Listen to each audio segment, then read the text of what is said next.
I felt that the beautiful footage of the First Lady Melania Trump and Catherine, the Princess of Wales, with the kids with the Scouts was just marvellous.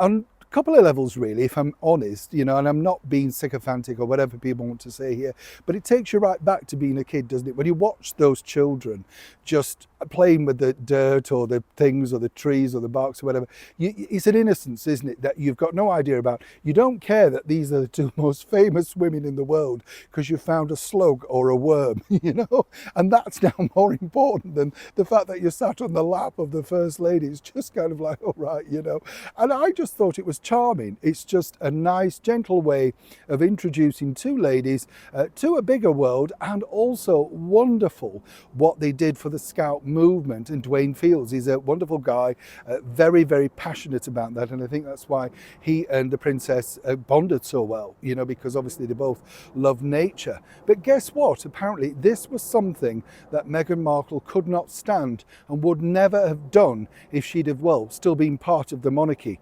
Well, we know she isn't, but of course loves to offer her opinion to the staff as ever. Let me explain. Morning, good to see you, chums. Thank you so much for your time. Are you all right today? I'm not so bad, thank you. By the way, I wanted to share this. It's just a funny quick aside that I noticed about how fickle celebrities are. Gordon Ramsay writes, recently just done this new sort of tie-in with one of the big burger chains, Burger King, right? And, it depends which one you like, doesn't it? Burger King, Wendy's, McDonald's, all that sort of stuff. I try and keep away, you know what I'm saying? They're all delicious, but they're not all good for you, are they? That's the problem. I just get a cup of tea if I haven't got my flask, but it's by the by. Well, sometimes the ice cream in the summer, because it's quite cold, yes, that's just between you and I. But here you see is Gordon Ramsay, worth millions, always wants more millions, right? Recently, he kept talking about how butter is great, use butter. Then he did a deal with Flora, margarine spread. Suddenly we love Flora now, right? And recently, as I say, he signed a deal with Burger King and said, oh, it's terrific, they're the best, whatever. He wished he'd put his name to it. Odd, because in a recent survey, he favoured the fact that the In-N-Out Burger Bar was in fact his tastiest burger. You see how fickle celebrities are. It's a little bit like Meghan Markle. Fickleness should be her middle name, in fact, because the thing with Meghan is, she always wants to, I know we always giggle about this, chums, but, it starts with that, when I was 11, and you think, no, not the soap story, please. Anything but the soap story. You can imagine Harry in the back room, can't you, with some sort of like, oh no, she's going to do the soap story again. Somebody stop her, please. Well, this is Meghan Markle. Now, what she apparently, we know that she's no fan of Catherine, the Princess of Wales, even though she copies her looks, her style, her hairstyle, every movement, the hobbies that Catherine has. Suddenly the Meghan's hobbies that she's had for years. The honey thing, nobody ever recollects Meghan being a beekeeper before, but suddenly, it's a big thing.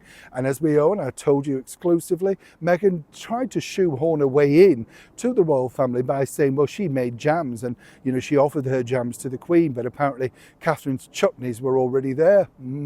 Yes. Jam wars.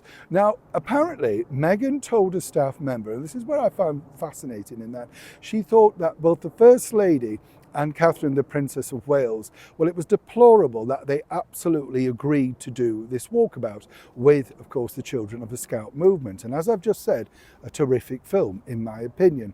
And one that that both ladies are passionate about. I think you can see that Melania is a good mom. She interacted well with the children and they came to her. Kids can sense it, right? They know whether they like somebody or not. Well, apparently, you see, Meghan claims that, and we've seen this before, about the glass ceiling, seat at the table or whatever. Well, she felt that they should have been sat in on the meetings at the press conference with the Prime Minister, the Right Honourable Sir Keir Starmer, and of course the President of the United States, President Trump. What they were doing was Victoriana, shoving the women into the background. Little women can sit there while the men do all the real work. Well, I don't know about you. It's a bit insulting, really, because Melania Trump isn't running the White House, isn't running the United States of America, and Catherine, the Princess of Wales, has to remain apolitical. That's how dense, clearly, Meghan Markle is. But you see, she couldn't possibly stomach the fact that she had to do something that she felt wasn't sole-focused.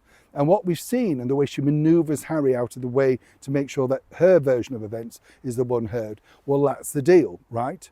And where this gets interesting, in my opinion, is that clearly she's still irked by the fact that, of course, Catherine and the First Lady Melania can hoover up acres of free press, positive, glowing press about something that's doing some good in the world. Meanwhile, Meghan Markle, the best she can do is post a 10-year-old plus picture of her husband, apparently the man that she likes the look of, perhaps not the man she likes the look of just right now though. Either way, that's what she thinks about our Catherine. Neil Sean in the very heart of London.